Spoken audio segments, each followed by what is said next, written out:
Hello, everyone. Greetings and salutations. Welcome back to another episode of the Back of the Pack podcast. I'm your host, Kyle Walker. My pleasure, as always. Producer Katie is under the weather this week. I'll speak eventually. So you are just going to deal with me, at least for the first opening moments. This past weekend, we had races in town. I was not at any of them. I either had to drive a long distance to Atchison, Kansas for a race, or I just had to sit at home, as the other race in town was the Diva Dash, held in Overland Park, and that is a women's only race. So I did not get to run that race because that just would not have worked well for me. But congratulations to everyone who did. I know we had a lot of listeners of the podcast who are out there running the race. And so good job out of all of you, as the weather wasn't terrible, but it is definitely warming up. We have quite the hot streak heading our way. The, what do they call it? I don't know, warm front, whatever. It's going to be really hot. Yeah, real hot.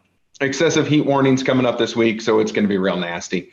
But for this episode, like I said, you are only going to have to deal with me for a short time, as we're about to bring in our guest. He is a returning guest, and we're going to start talking about some of the fall races that are coming up. Because if you can already believe it, we are getting close to fall. I know, like, we're getting towards the end of July right now at the recording of this episode, but honestly, fall is right around the corner. A lot of the fall races, of course, the KC Hustle Run is coming up on September 17th. Also in Overland Park, Kansas, we are really kind of ramping up. A lot of people are starting to get registered, so good things happening with that race. And as you guys know, the KC Hustle Run is, as I bit my tongue, the KC Hustle Run is the second in the Heartland 30K series. The Heartland 30K, of course, is 3. Good grief. I would start over if I could, but I can't, so I won't. 3 10Ks in a row, 3 Sundays in a row, and the KC Hustle Run is the second race. The first one is the Plaza 10K, and then the third one is what we're going to bring our guest on about. So you guys know him, you love him. This is Brad from KC Running Company. If you've done any races around town, good chances are you've done one of Brad's. So let's go grab him right now. Here we go. As the lady says, everyone welcome in Brad. Brad from the KC Running Company. Welcome back to the podcast. Thanks for having me. Absolutely. So you wanted to come on and talk Heartland 30K series, and I can't think of anything better to talk about right now. So that sounds wonderful to me. So let's get going. We've had some changes, and I want to make sure that people are aware of them, just because I'm so late in getting around to getting some of them made. And we've asked people to sign up with a little bit of a leap of faith prior to this point, but I want to at least get information out for those who are still waiting to hear. We've had this Heartland 30K series around for a number of years, and it's been 3 races on 3 10K races on 3 consecutive Sundays in September for the last several years. Earlier, we had announced that the KC Hustle Run 10K was joining the series, and is the second weekend following the Plaza 10K, which kicks it all off on September 10th. And then with the third race, was part of a bigger reorganization of our races, the KC Running Company. We had moved the Sunglasses Run out to Longview Lake Beach this summer, and felt like people probably didn't want to run at Longview Lake in July and September and November when we go back with the Yeti series. And so we decided to move the Great Plains away from that side, and it seemed like a good time to change that concept also. So we announced last week that we've got a new third event in the series, and that's the Boulevard 10K, which is down on Emmanuel Cleaver Boulevard, just east of the course where the Plaza 10K occurs. Yeah, I was looking at the map on that. You are just going, kind of right where the Plaza people turn around and head back to the Plaza. That's almost exactly where Boulevard starts. We're just a little further east. Yeah, we're over by the Bruce Watkins Cultural Heritage Center. We have done some races over there for third parties, and I've always eyeballed what I always called the Volker Boulevard, which is now called Emmanuel Cleaver the Third Boulevard. And it's just like many of the boulevards in Kansas City, Ward Parkway, other places, Paseo, in that it's a divided with a median down the middle and trees down each side. It's residential mostly on one side and a little more commercial on the other. It runs next to Brush Creek near the start finish. And we think it's going to be a great course for the race. It's, I think, introducing a different part of town to the running community to a certain extent. And I think it's going to prove to be a great new course for people to run on. It's got a little bit of hills, and of course, I don't have any credibility at all anymore when I talk about race courses, because I'm accused of setting up courses that are much hillier than I represent them to be. But I really don't think that's the case. There is an uphill portion of it towards the middle, and then it's a really nice long downhill gradual finish. And so I think it'll be a good place to get a good time, and we think it'll be a good addition to the Heartland 30K series. And I take it the city of Kansas City, Missouri is in full cooperation with what you guys are trying to do? Exactly. Yeah, they were always encouraging us to look for race courses that were further east. They're feeling like certain parts of Kansas City are overused, and I would extend that to Overland Park and other parts of the metropolitan area that sometimes we find a good spot and then everybody wants to use it. Right. And this is a new spot, and the police department's behind it. We think it'll be a great location for both people that live in those communities that have something in their backyards, as well as folks that aren't used to running in that area and being introduced to that part of town. Nice. So have you done any other races kind of in that general area? Because as I sit here and think about it, I can't think of going that far east of the plaza. We did one that started and finished there at the Bruce Watkins Cultural Arts Center, and it was a 5K, and it ran more through the neighborhoods. It didn't take advantage completely of that boulevard.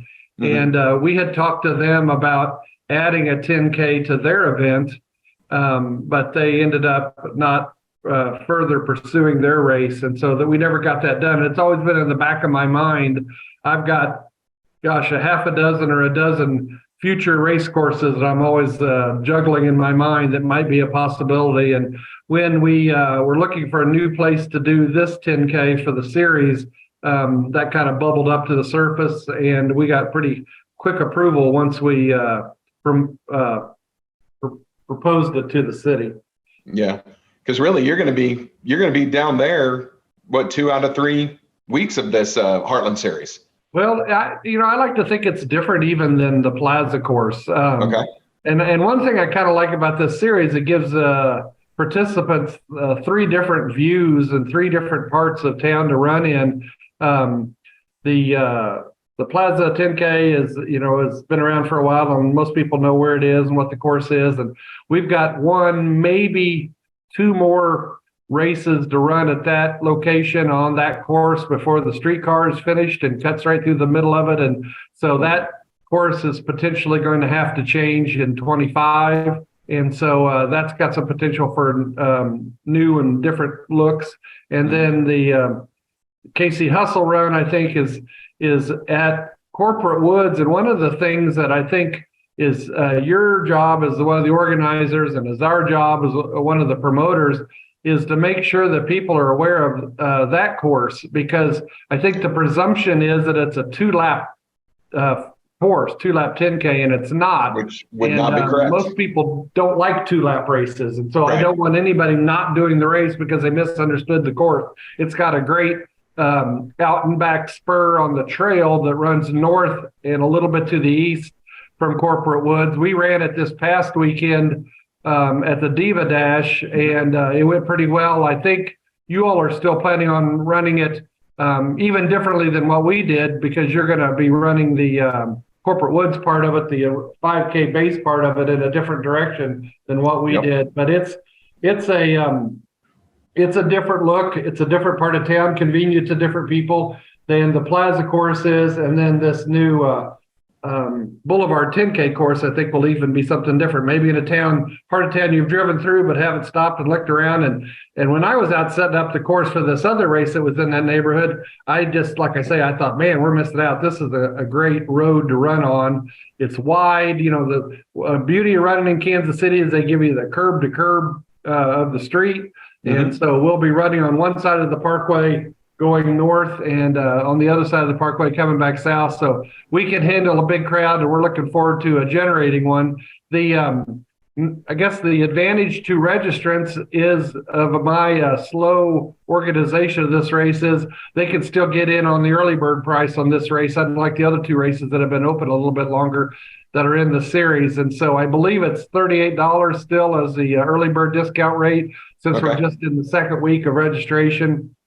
The all three races are benefiting from the folks who have signed up for the Heartland 30K series, because by doing that one registration, they're now registered for all three events.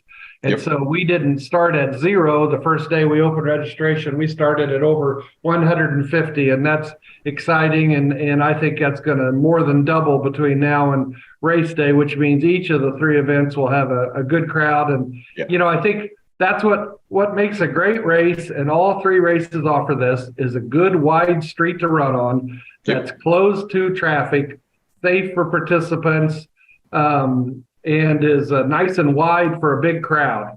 And so they're not going to have to worry about anything, negotiating that any of these courses, and we're excited about offering it to them.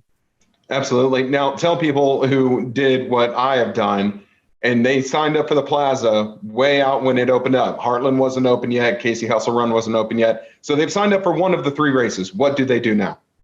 We can get them a discount code. They just need to contact me, and they can do that through a direct message through Facebook for KC Running Company, or they can send me an email directly.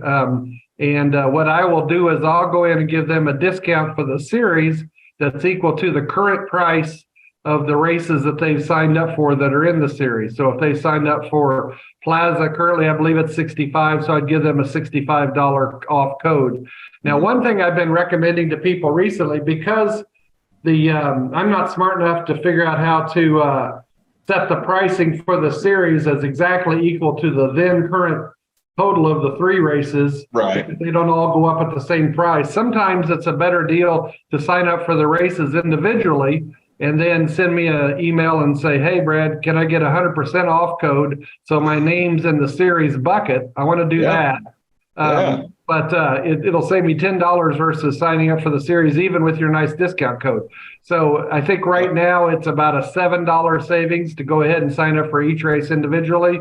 Or you can, if you're like, you know what, I don't want to jack with that, I would rather sign up for the whole thing at once, then contact me and I'll send you what, if you did it today, would be a $65 off code, which means you're in for the whole thing for an additional $100. I believe the series right now is $165. So we're pretty flexible, and we'll always try to give you the best deal, and then you can make your own decision as a registrant how you want to do it. Maybe you don't want to bite off $100 right now. It would be easier to bite off the one of the two races that you haven't signed up for.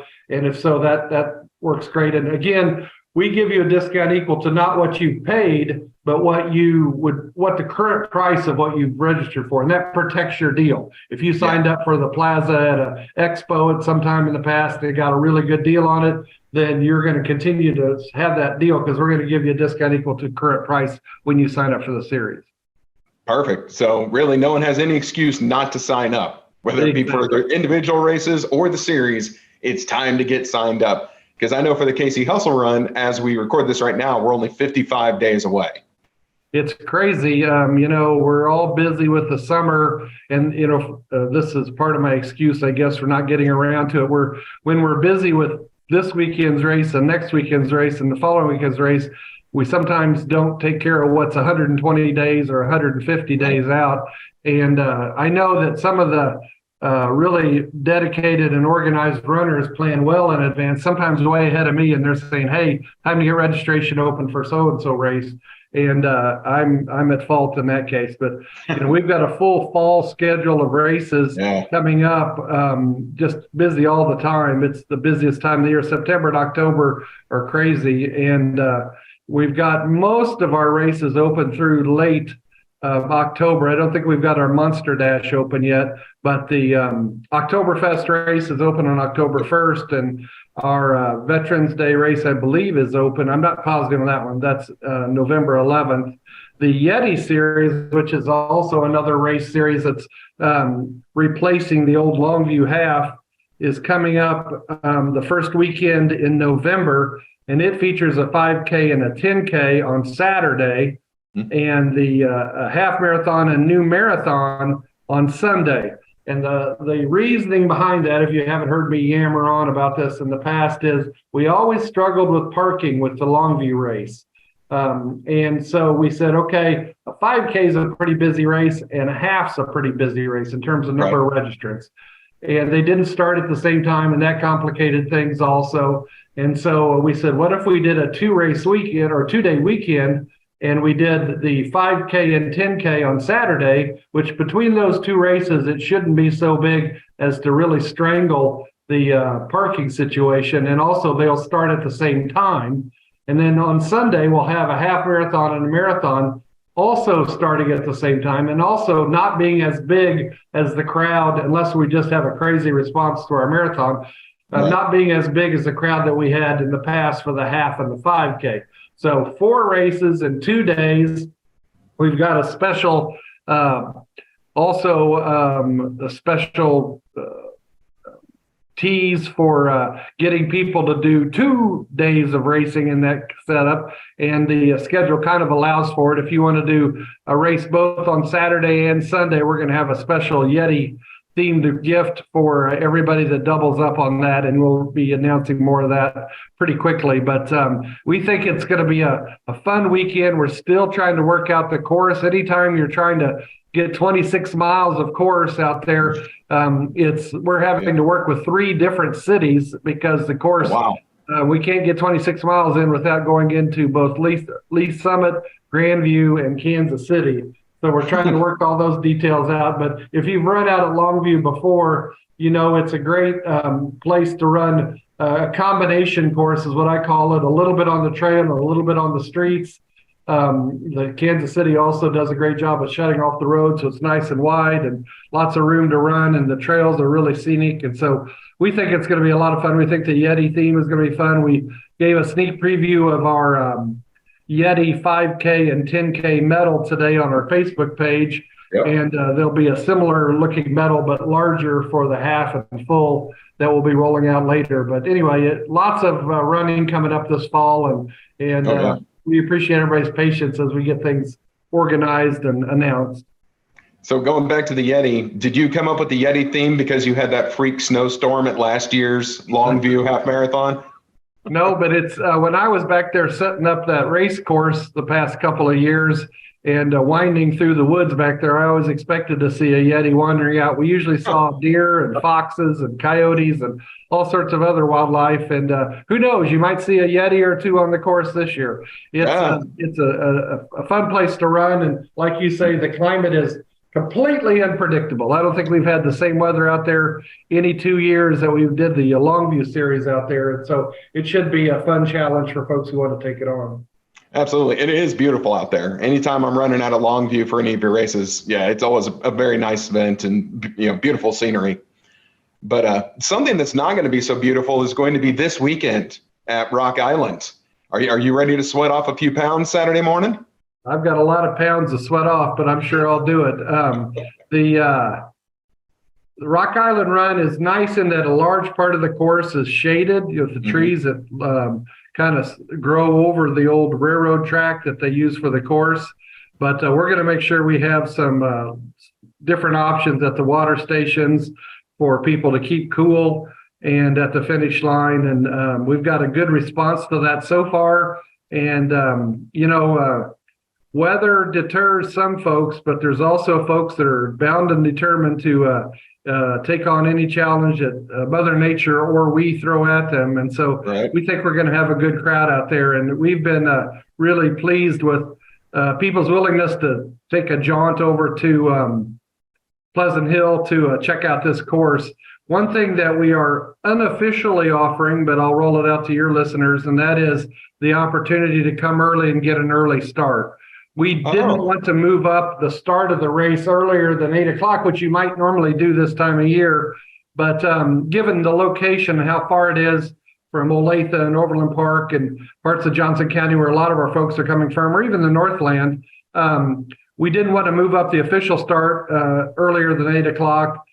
But we did want to offer that opportunity. So our goal is to have the timing mats all down and ready to go, and the first couple of aid stations set up so that if you want to get started maybe 30 minutes in advance, then you're able to, that helps in two different ways.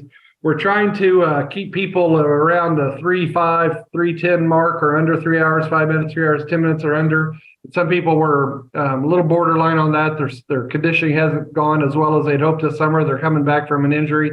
Also, the weather, just trying to get in and get out before the heat gets too bad. So it's an out and back course, which gives you some flexibility if things just aren't going well and you're not up to doing it. You're not 13 or 6 miles away when you've got an issue. And we've got water stations set up all along the course. And so I think if people are hydrating in advance, like you should, don't wait till race morning to hydrate. We'll hydrate in advance and get ready to go. Then we should have a good day. I like it. Well, yeah, I'll be out at that race. And I'll tell you, that 7:30 start is quite tempting, just simply due to the heat that we're going to be experiencing this week. Yeah, because it's going to be real ugly. Can you give us any kind of a tease of what kind of shirt and medal are we looking for at Rock Island? Oh, it's a good one. You know, and I say that I think it's good because I designed it. It's sticking with our railroad theme. You know, we're running on an old railroad track, and with the medal has been a different version of a Rock Island Railroad engine the last couple of years, and we're continuing that trend with one that was in a really cool color of kind of a Carolina blue engine in its original use. And so we've carried that over to the medal, and we're going with some pretty nice white tech tees with this Carolina blue logo on it that we think people will like. It's got some gray and black on it also, but it's a nice quality shirt that hopefully people will like, and this logo really pops out on it. Nice. And where is packet pickup for that going to be this week? Because I know things have kind of changed in the KC Running Company world. So where will packet pickup be held? Well, we're going to be at the same spot we normally are. While the store has closed, and I think the word is getting out on that, the KC Running Company store has gone out of business. The space is still available to us because we're in control of that building.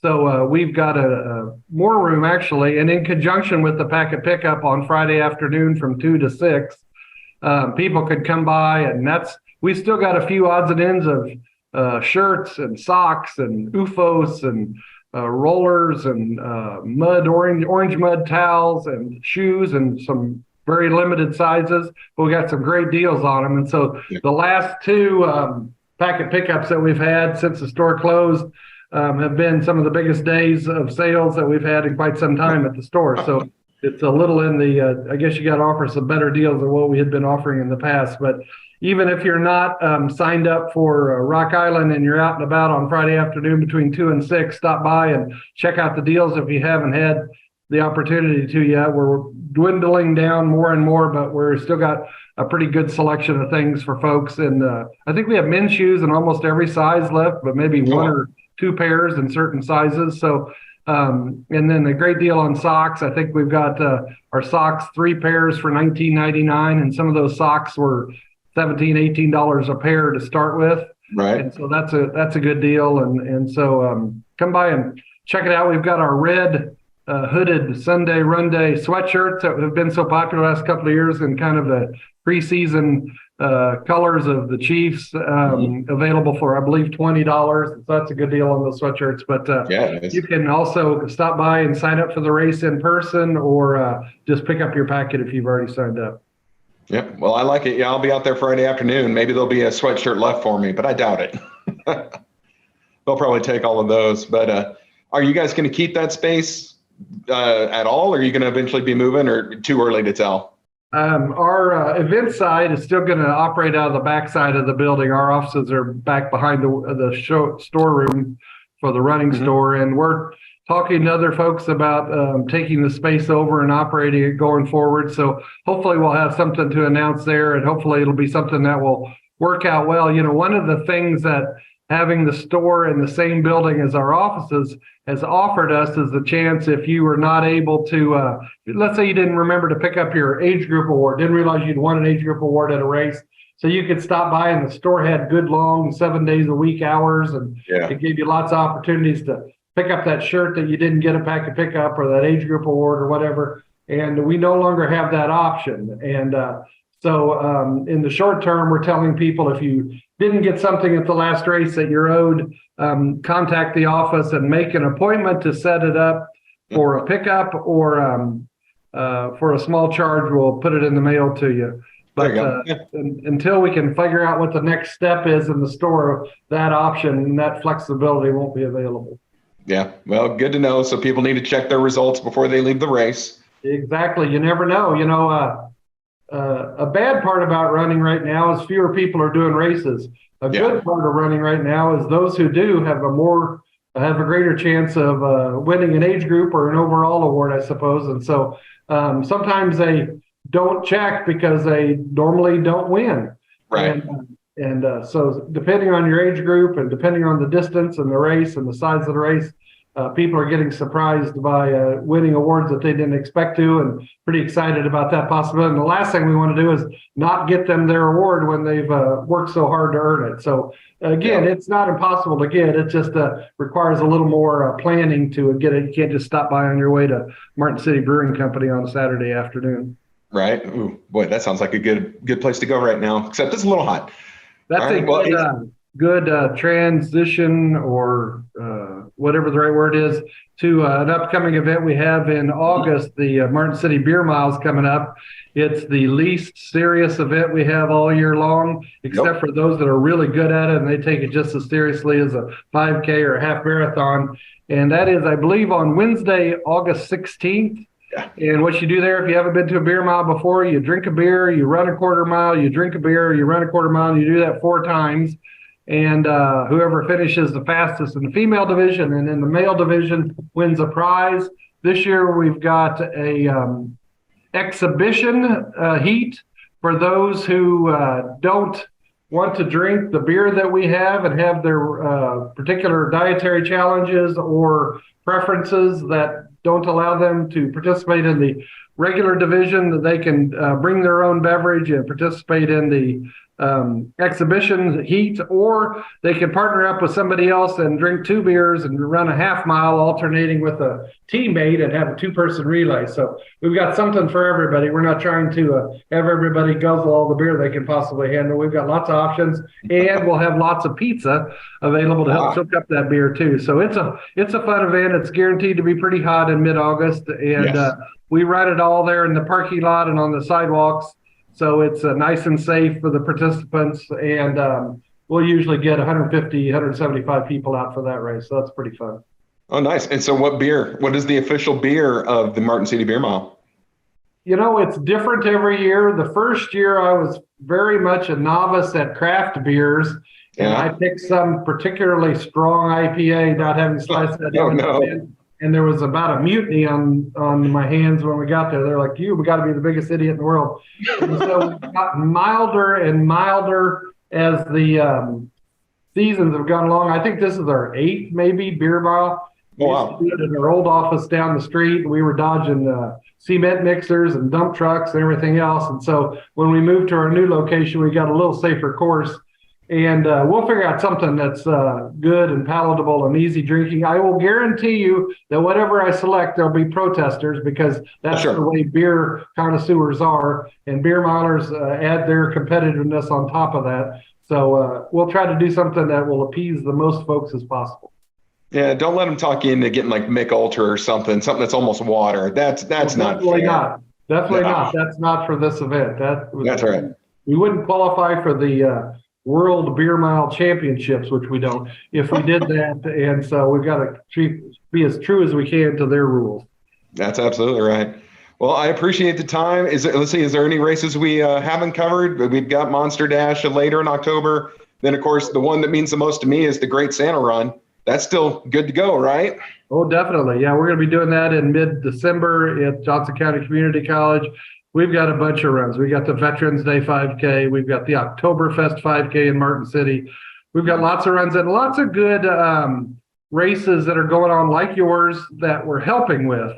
That are both new races or races that are trying to take their event to the next level. So I would really challenge everybody. It's a busy season, and we certainly appreciate people that do our races, but take a look at the race calendar at kcrunningcompany.com and check out a race you haven't done before, and help an organization that maybe you're not as familiar with, because there's a lot of good races, but it's tight right now. It's tough to get a crowd at a race, and we really want these races to continue, and to continue, they need a decent turnout and some indication that people are interested in their event and their cause, and that they'll come back again. So I think every time I've heard that somebody's tried out a new race, they've said, wow, that was great. I liked it. I'm going to do that one again. And so It's maybe getting out of your comfort zone a little bit, but I don't think you'll regret it.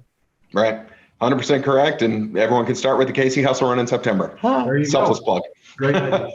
Well, Brad, thank you so much for your time. I really appreciate it. It is great to have you on and hear about all the races, because that stuff gets me excited. And I know it does for a lot of the listeners too. So thank you very much for coming on tonight and talking about everything that's coming up, because it's going to be a busy fall running season.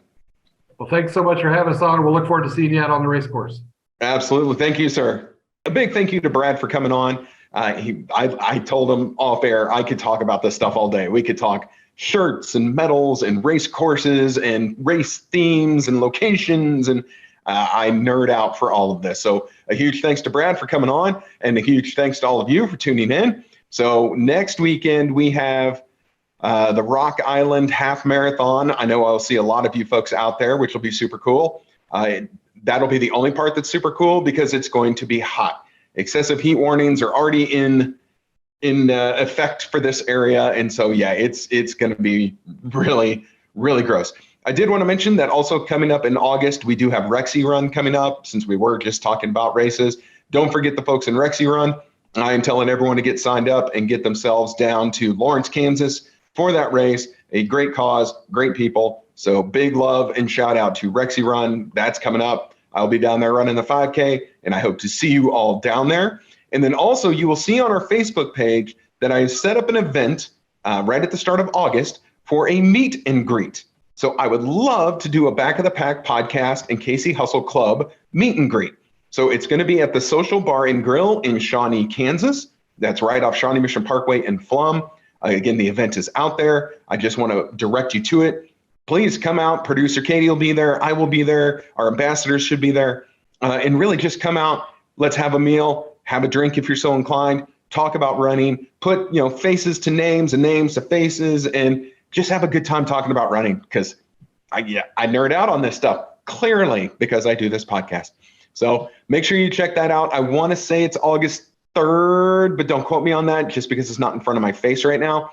But it is really quickly into August, so I know that's coming up. But I hope you will join us. I believe it's a Thursday evening for the first ever Back of the Pack podcast meet and greet. So make sure you look at Facebook and see if you can attend. So other than that, a huge thank you again to Brad. Please check out the meet and greet, sign up for Rexy Run, and then we've got tons of stuff just coming right along as we're chugging along through summer and heading towards fall. So this has been the Back of the Pack podcast. I'm your host, Kyle Walker. It was my pleasure as always. This show is brought to you by LKKC Sports and produced by Katie O'Neill. And again, producer Katie, hopefully will be back with us next week, and we'll just see what happens. So everyone have a great week of training. Be super, super safe with the heat out there. Hydrate your little selves to death, and we'll see you next week.